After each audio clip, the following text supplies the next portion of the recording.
Hello friends, in this video lecture we are going to study Riesz representation theorem for bounded linear functionals on a Hilbert space. So I am going to assume that all of you have gone through a course on algebra or some basic functional analysis, in which you have studied this linear functionals and what do I mean by bounded linear functional and what do we mean by a Hilbert space. Let me briefly describe all these terms here on the screen. Then we will go further and prove what is the Riesz representation theorem for all these bounded linear functionals. So let me first describe what is a bounded linear functional. Before that, I will simply describe what is a Hilbert space. Hilbert space is simply a vector space. Hilbert space, let me represent it by H. It is simply a vector space with some inner product on it. And it is also complete. This space is also complete. By complete, I mean every Cauchy sequence will converge with respect to this inner product. Every Cauchy sequence will converge. Every Cauchy sequence will converge with respect to this inner product, which is defined on this vector space.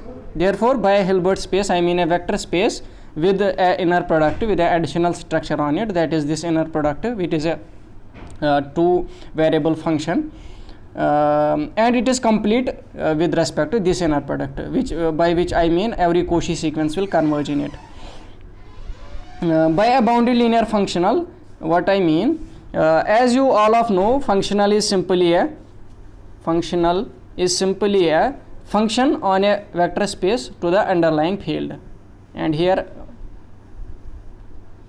underlying field may be anything. Let it be R or it may be C, that is the complex number field. This functional, this is simply a function from Hilbert space into the underlying field. By linear, I mean simply that it respects the dot scalar multiplication as well as vector addition, that is for any alpha in the field and any vector v1 in the Hilbert space, and plus beta dot v2, which is simply alpha times f of v1 plus beta times f of v2. This simply respects this. This is a plus vector addition on this Hilbert space. This dot is a scalar multiplication on this Hilbert space, but this plus is this is a plus in this field. This plus is a vector addition in this field. This is simply a addition in this field, underlying field, and this is therefore this is the definition of a linear and functional. And what do we mean by bounded? By bounded, we simply mean that the norm of the functional is bounded, and that is it is finite.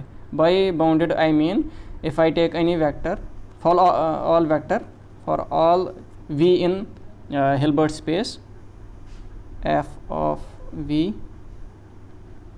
let me write it here in between, f of v mod, I simply take this value from and divide this simply by norm of v, and simply take the supremum of all these vectors, v non-zero vectors in H. If this is finite, this quantity is finite, this is less than infinity, then we say that f is bounded. We say f is bounded linear functional, as well as it should be linear, bounded linear functional. That is the definition of a bounded linear functional. Now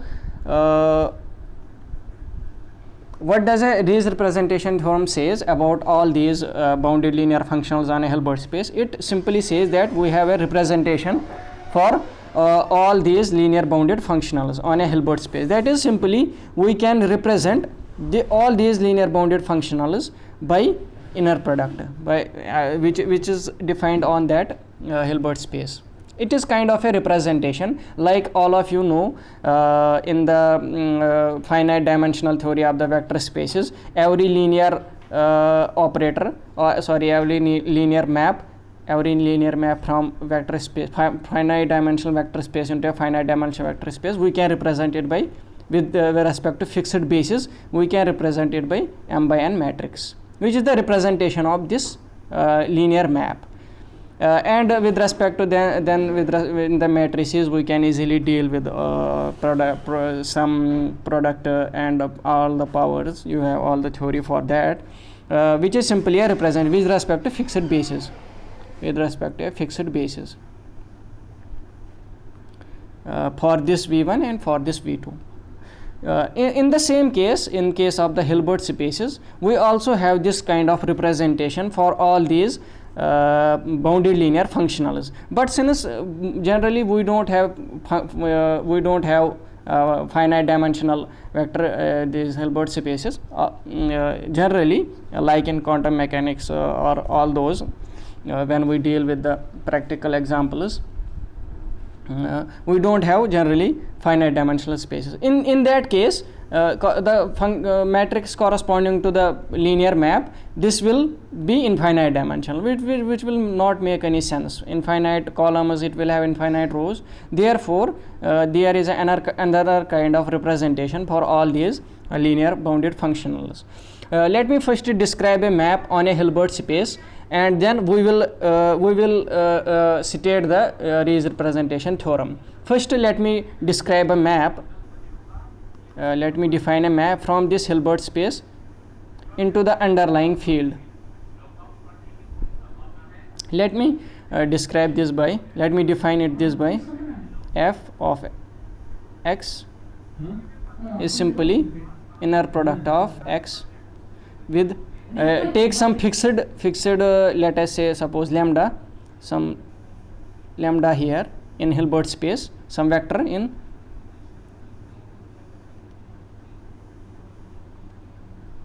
let me define a map like this. Now we will show that this map is linear as well as this is a bounded, this is bounded map. Since this value lies in the K, therefore it is a functional, it is a functional from on this Hilbert space. Now we will show that this is linear as well as it is bounded. So linear, it clearly looks it is clear from the definition of this map, because already we know inner product is linear and it is first variable. Therefore it is simple. Let me prove it. Let me prove that this is a linear map, that is for all x and y in the Hilbert spaces. We have to prove that alpha x plus beta y is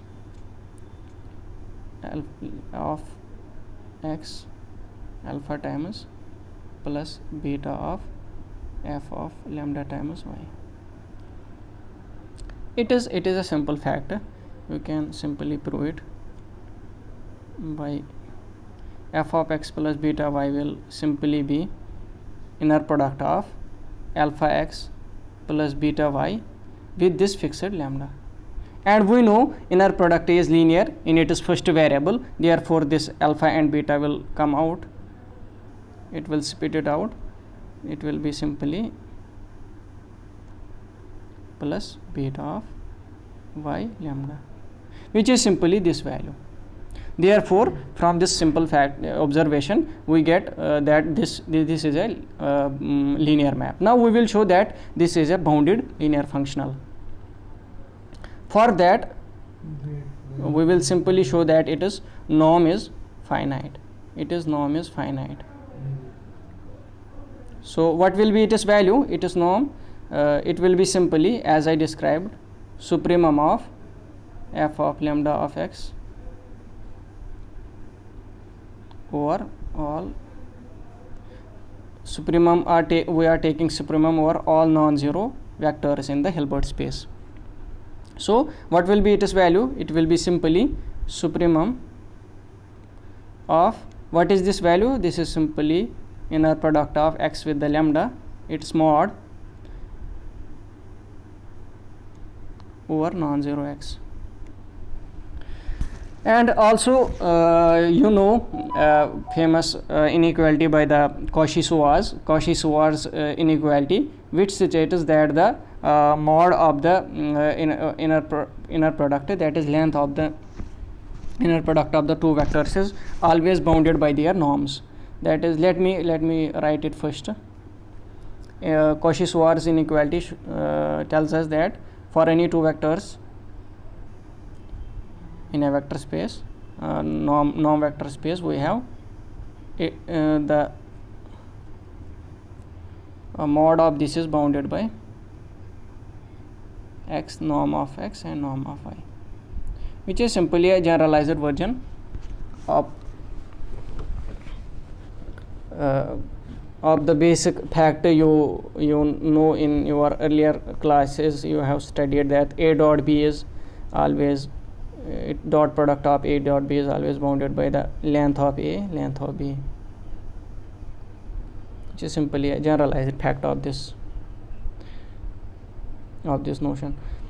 So in case of this linear bounded functional, we got f this x lambda, it is mod norm supremum over all these non-zero vectors of Hilbert space. Since this mod is less or equal to mod of norm of x, norm of lambda upon norm of x, since this is true for all x, therefore this supremum will also be greater or equal than this value. Since this is true for all x, for all such x's in the Hilbert space, therefore its supremum will also be greater or equal to than this quantity. Since x and x is same, we can cancel it because it is a non-zero vector. Therefore and also now supremum gets since x is vanished, this is simply norm of lambda, and lambda is a fixed vector in Hilbert space. Lambda is fixed in Hilbert space. Therefore this is finite, this is less than infinity, which proves that our functional is a bounded linear functional. Our functional, which we defined by f of lambda of x, which we defined by this quantity, this is a bounded linear functional. This is bounded linear functional. Now the actual question arises that can all the bounded linear functionals be represented like this on a Hilbert space? Is this is a case? If yes, then prove it, or if no, then give a counter example and it will be done. But the Riesz representation guarantees the representation of all bounded linear functionals like this for all bounded linear functionals. That is, it simply says that since we know you also I assume that you also are aware of the dual spaces, that is if we have a Hilbert space here H, it is dual space, which we represent by this at H star. This consists of all the bounded linear functionals. This consists of all bounded linear functionals. Bounded linear functionals defined on H. That is, it consists, its elements are these functionals f from H into K. This is a element. If it is bounded and linear, this belongs to this. This is known as the dual space. So Riesz representation generally, which it simply gives us the answer for this question, that can we represent every bounded linear functional on a Hilbert space by this inner product? And the answer is yes, and we will now prove how every bounded linear functional can be represented by this inner product on a which is defined on a Hilbert space. So and it is also a unique representation. If we have simply a representation found a bounded linear functional, then it is unique. We will prove these two factors. First we prove existence, then we will prove uniqueness. Therefore let me break down this into two cases. We can have simply two cases. First case is simply if we have a zero functional. If we have a zero functional, which we denote by this 0 on H. If we have a zero functional simply maps all of the Hilbert space into the scalar 0. Simply zero functional on a Hilbert space is a map from H into the underlying field. It may be real field or a complex field. It maps this whole of H into the scalar 0. Whole vector space gets mapped onto 0. Therefore, if we have this in a dual space, in our dual space I set R, first we will represent this. How we can represent a zero functional on a Hilbert space? We simply take, for this zero functional, we simply take the zero vector of Hilbert space simply. Then the case is trivial, as zero functional can be represented, zero functional for all x can be represented simply by x comma 0, which is the vector in this 0 belongs in the vector space, Hilbert space H, and we know for all 0 inner product of this is always 0. Therefore this has a representation. Now if we take a non-zero bounded linear functional, let me show for that case how we represent that in terms of inner product on a Hilbert space.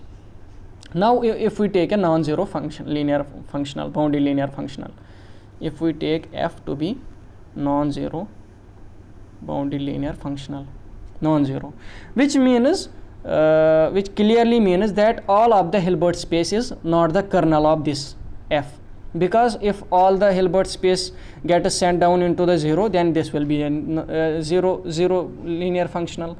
If this is not the case, which implies kernel of this f is a proper subset of this H. Otherwise this whole space will get set down into 0. If this kernel is a non-zero, if it is not the whole of the Hilbert space H. Also we know that kernel of a linear map is always a subspace. This is a simple fact. You can simply prove it, that kernel of a linear map is a subspace of a vector space. Therefore kernel as a vector space, it is a subspace of this Hilbert space. Also it is closed subspace, which means closed with respect to topological closure.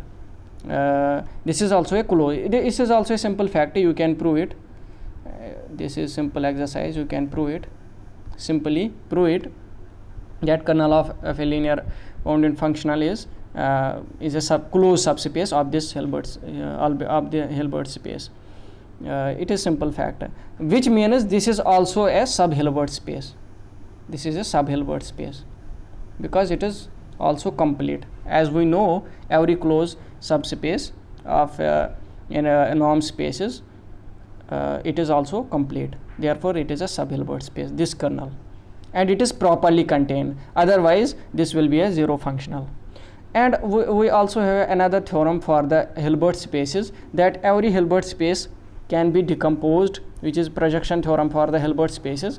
Every Hilbert space can be represented by this, can be decomposed into kernel of f, and it is orthogonal complement. Since this is a closed subspace, for every closed subspace of a Hilbert space, we can decompose this Hilbert space into into this decomposition. That is, every vector here can be represented simply, every vector here v, it can be simply represented by some vector, let us suppose v1 in kernel of f, direct product, direct sum, some vector in v2, which is the orthogonal complement of this space. Therefore, since this is a kernel of f is a proper subspace of H, therefore this orthogonal complement, it is non-zero. Orthogonal complement of kernel of f is non-zero. This is non-zero. Zero vector of Hilbert space. This is non-zero. Therefore, we can simply choose some vector here. Let me denote that by xi. We can choose a vector here since it is non-zero.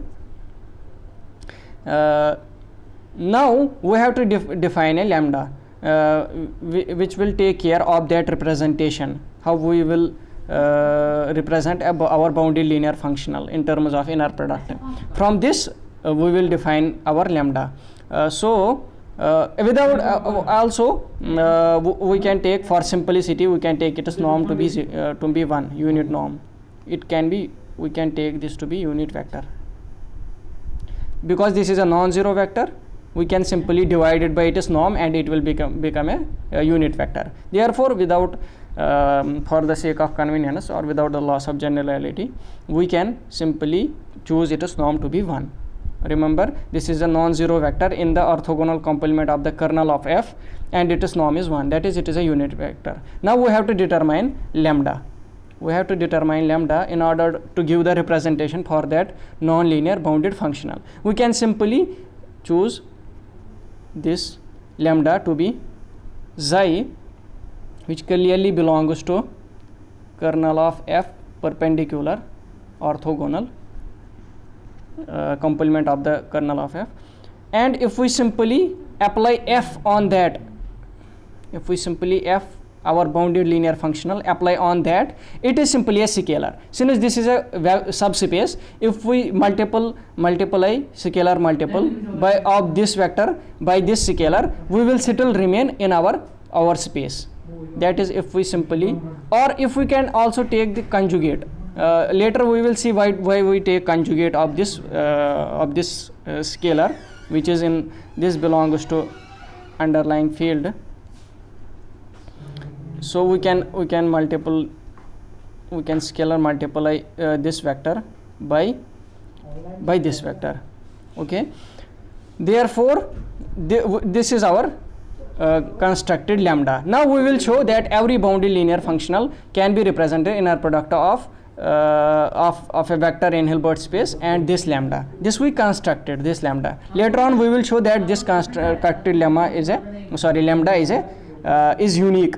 We don't have any two representations for our bounded linear functional. It is unique representation. So how we will show? We will simply show that we have to show that every bounded linear functional f is equal to f of lambda. We have to show actually this. Therefore, we will show simply f lambda minus f is simply a zero operator, linear bounded functional. We will show their differences simply as zero functional on Hilbert space, which will simply guarantee that f lambda is f. This is our bounded linear functional and this is our constructed bounded linear functional f of lambda. So how we are going to prove? So for all x in our Hilbert space, for all vectors in the Hilbert space, we will show that f of lambda x minus f of x is 0. This is simply scalar 0. Since this is true for all x in the Hilbert space, therefore this will simply imply f lambda is same as f. Now let me show it how they are equal. So f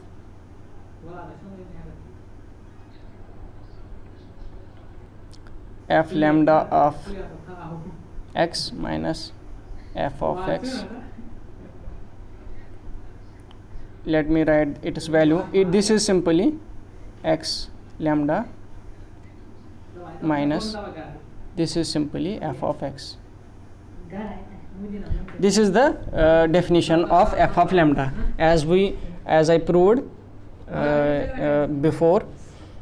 Now what was our lambda? Our lambda was simply f of xi conjugate into xi, and xi is our unit vector. So let us simply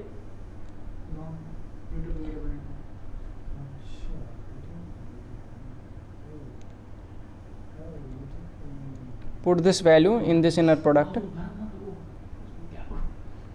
So far we will get this equality. So let me continue. Here we have this is x, this is f of xi conjugate into xi minus f of x.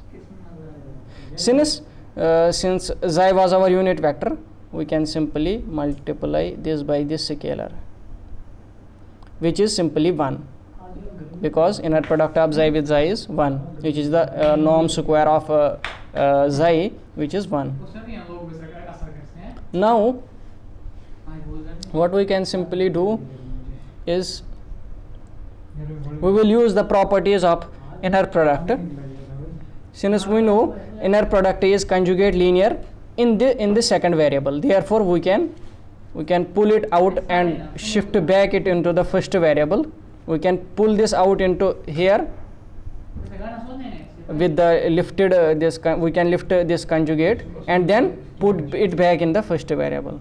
That is, it will become f of xi into x comma xi minus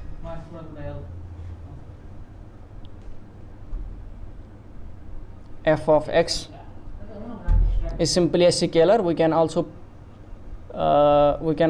bring it in the first variable xi. Now by the property of the linearity of the inner product in first variable, we can simply write this as f of xi of x minus f of x of xi into xi, this.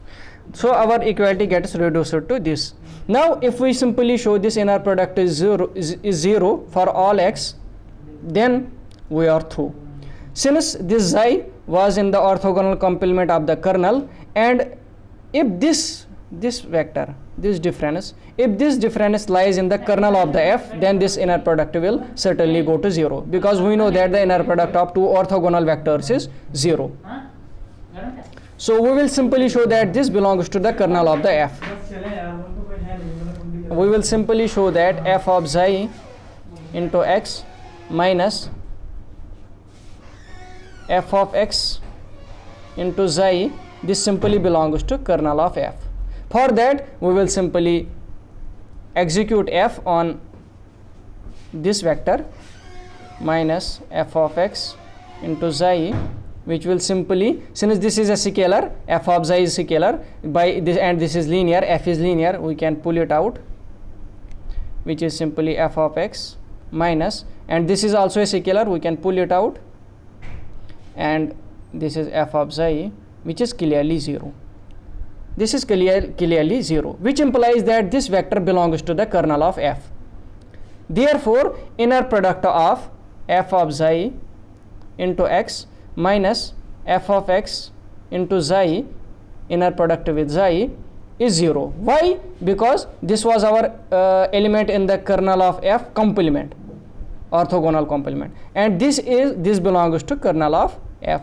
Therefore since these are the orthogonal complement to each other, therefore their inner product, by very definition, their inner product is going to be 0, which proves our claim that every bounded linear functional f can be represented by f of lambda. Now the constructed vector can be different, because the constructed version I got it, maybe another person will get some lambda dash, he will construct somehow he will construct another lambda dash, for which f will be equal to f of lambda dash. Now we will prove, if some another person claims such a thing, then we will prove these two vectors are same. which will prove our uniqueness, that every bounded linear functional can be represented uniquely on a Hilbert space. So let me show how.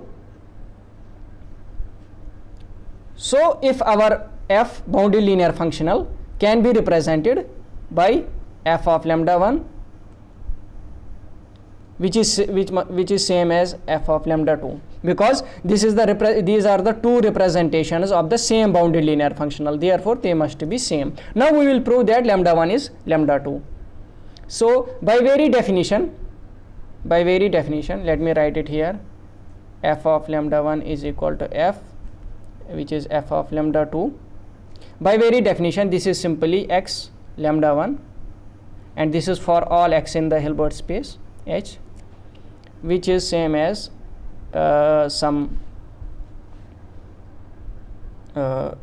x. Since this is true for all, we can also write x here, because this is true for all x in Hilbert space. This is lambda 2, and by the property of the inner product, this is simply lambda 1 minus lambda 2. This is 0.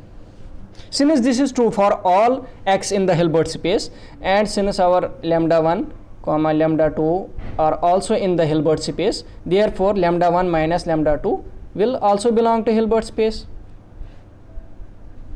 Let me write it here, that our lambda 1 and lambda 2 also belong to our Hilbert space, therefore their difference will also be in Hilbert space. Now we will have, for if we take, since this our equality was true for all x in the Hilbert space, it must be true for this one also. Therefore inner product of lambda 1 minus lambda 2, lambda 1 minus lambda 2 must be 0, which is simply the norm of lambda 1 minus lambda 2 squared. This is 0, which simply implies lambda 1 is lambda 2, because these are these are two non-zero products, the non-zero vectors, and if their norm is 0, then they must be equal. Lambda 1 must be equal to lambda 2, which proves our uniqueness for our representation. Therefore this was the Riesz representation theorem for the bounded linear functionals. Thank you.